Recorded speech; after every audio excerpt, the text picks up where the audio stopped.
Today, we're making a pickleball bag. I've been calling it the Pickle Pro 9000 because it holds everything you need for pickleball, makes you look like a pro, and it took me about 9,000 tries to get it right. The good news is I did all the prototyping, so you don't have to. And the free pattern is linked in the description.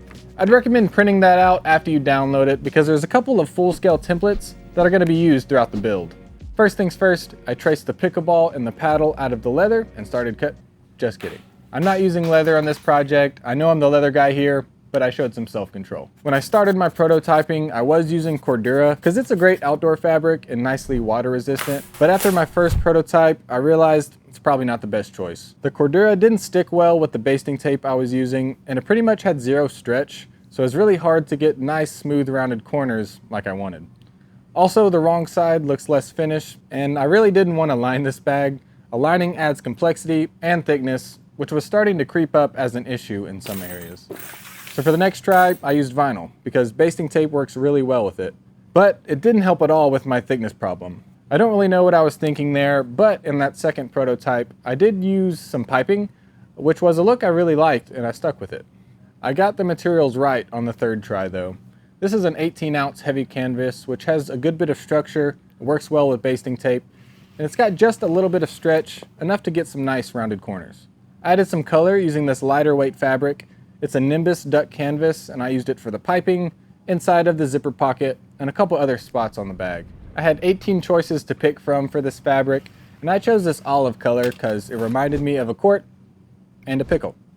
So you see where I'm going here. I also cut out other stuff like the mesh, webbing, piping cord, and elastic. It always feels really good to have everything cut out before I start sewing, and it definitely seems to speed things up. The first panel I put together was the front, which has a zipper pocket and a front pocket. This bag is kind of out of my comfort zone, but I wanted to lean into that and make it look a bit more sporty. And then it hit me.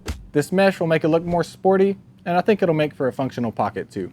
I knew I couldn't leave the edge of the mesh raw, so I used some 1-inch elastic as some binding, but I cut it an inch shorter than the width of the pocket. That way it sits tight against the bag so that things in there don't slide out. That did make the glue up a bit tricky, but I found that starting with both ends first and then clamping one side to the table while I stretched out the elastic and then stuck down that middle section worked pretty well. I sewed this with a zigzag stitch on the Ultra Feed for more stretch, but if you've got a straight stitch only machine, that's fine too. But since I've got it on the Ultra Feed, might as well use it.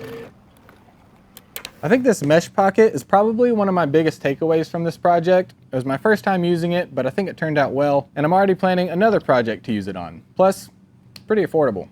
The next thing I did was make a zipper pocket, but instead of showing you that whole process, which is kind of time consuming, you can just check out this video we made where I show you my 5-step process. It's a good video, and I would know because I have to rewatch it every time I make one of these pockets, because I always forget something.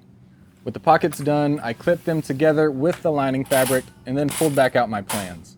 And what you may have thought was simply a beautiful artistic flourish is actually a full-scale template for the corner radius, which is important because if you change that radius, the gusset assembly might be too long or short, and that's not a fun problem to deal with. I trimmed those corners and did a basting stitch around to keep those layers in place.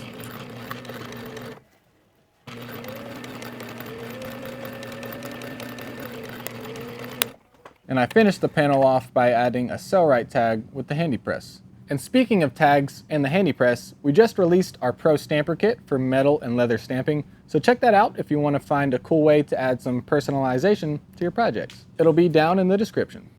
That first panel is really the hardest one, so I'll go through the rest of these panels a bit more quickly.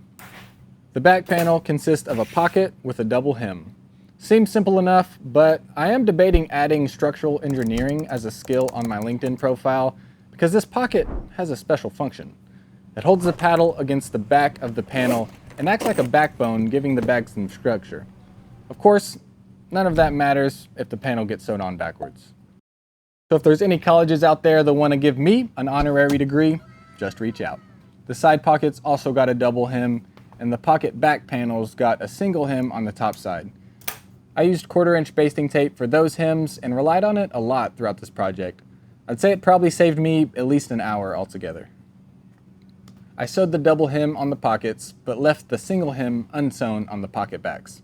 It'll get sewn later. These need to hold at least 3 pickleballs and a water bottle on the other side. But since balls are well known for rolling, I had to come up with a way to keep the pocket closed, which was a perfect excuse to add a little bit more leather. I made a 6 1/4 inch strap, added some snaps, and used some leather washers for a more secure installation onto the fabric. I landed on this type of pocket because I like the shape of it as well as the simplicity. The volume of the pocket simply comes from the creases at the bottom of it, so I don't have to worry about another gusset or more pattern pieces. The pattern was sized to hold the pickleballs, but it happened to hold my water bottle perfectly. I wish I could say I planned it, but it was just a happy accident. If you have a larger or smaller bottle you plan on keeping in this bag, just tweak that pattern accordingly.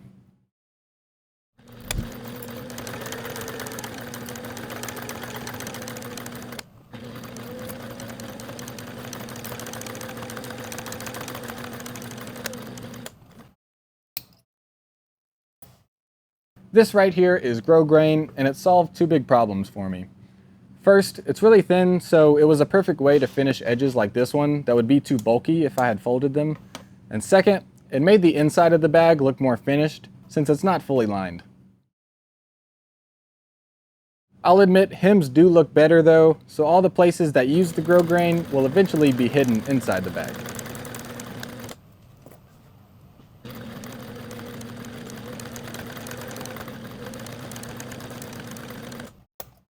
Next up was the zipper placket, and it's really simple thanks to the finished Linzip zipper.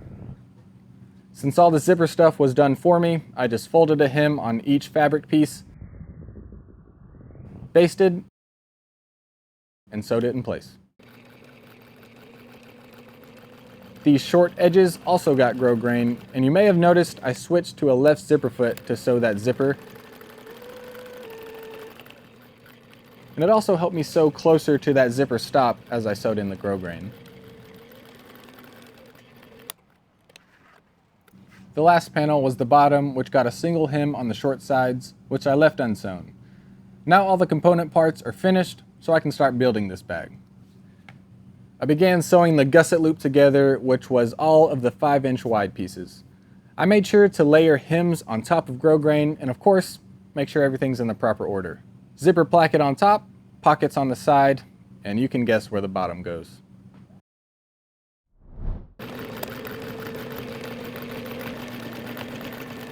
With that loop formed, the next thing I did was make the piping.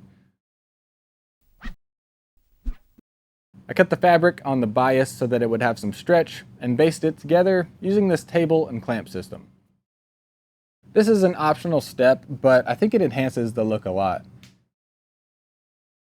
Piping was one of those things that intimidated me for a while, but it really just comes down to having the proper foot. So if you've never made piping, get a piping foot and try it out. If you have an ultra feed, there's a piping foot built right into the stock foot, or you can get this one which works with larger piping as well. I sewed the piping onto the front and back panels right away.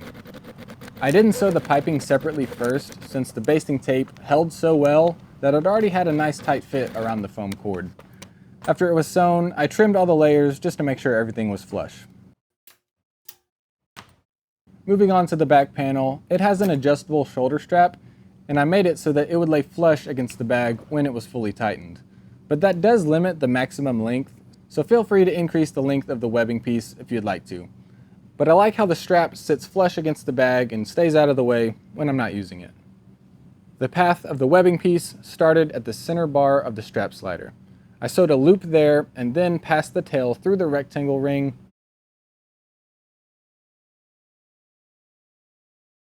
back down through the strap slider, passing over the center bar.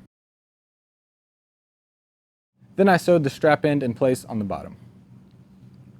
The shorter webbing piece has a more simple path, just one loop going through the swivel snap and then the rectangle ring. But make sure you do it in that order so that the snap sits above that rectangle ring. At this point, I can see the light at the end of the tunnel. All that's left is sewing the gusset loop to the front and back panels, and then a few finishing touches. But this step right here is the most difficult. Not because the Ultra Feed can't handle it, but because if there's any difference between the overall length of the gusset loop and the circumference of the front and back panels, you've got a problem. But for the first time making one of these bags, everything matched up perfectly, so I knew the pattern was ready to give to you. A couple of tips for alignment. I marked a center line at the top and bottom of the gusset loop and the panels and did a test fit before actually removing the backing from my basting tape and attaching the pieces together.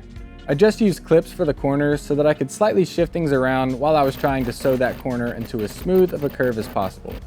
I was still using the piping foot here, and it was much easier to sew with the gusset assembly on top. The process was the exact same for the other side, so I sewed that up, and I made sure the zipper was unzipped so that I'm able to turn the bag right side out when I'm done. But before I could turn it right side out, I had to do something about those ugly edges. So back out comes the grosgrain binding to cover all that ugly stuff.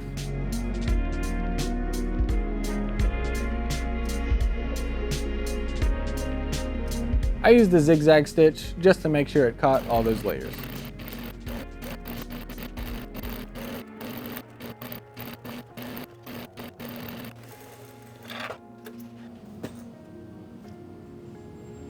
Then finally comes the best moment in bag making, turning it right side out to see if it was all worth it.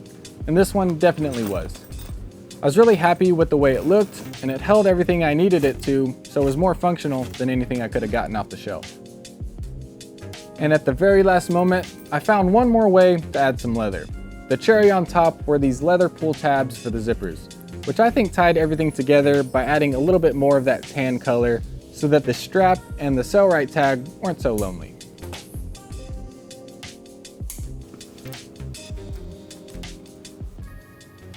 What a lovely finishing touch that is. I hope you enjoyed going through this whole process with me, and I would encourage you to make this bag for yourself, or use the pattern as a starting point and customize it to your needs. Download the pattern with the first link in the description and pick up any tools or materials you need at Sailrite.com to turn that bag you see in your head into a reality. Thanks for watching. See you in the next one. Dang.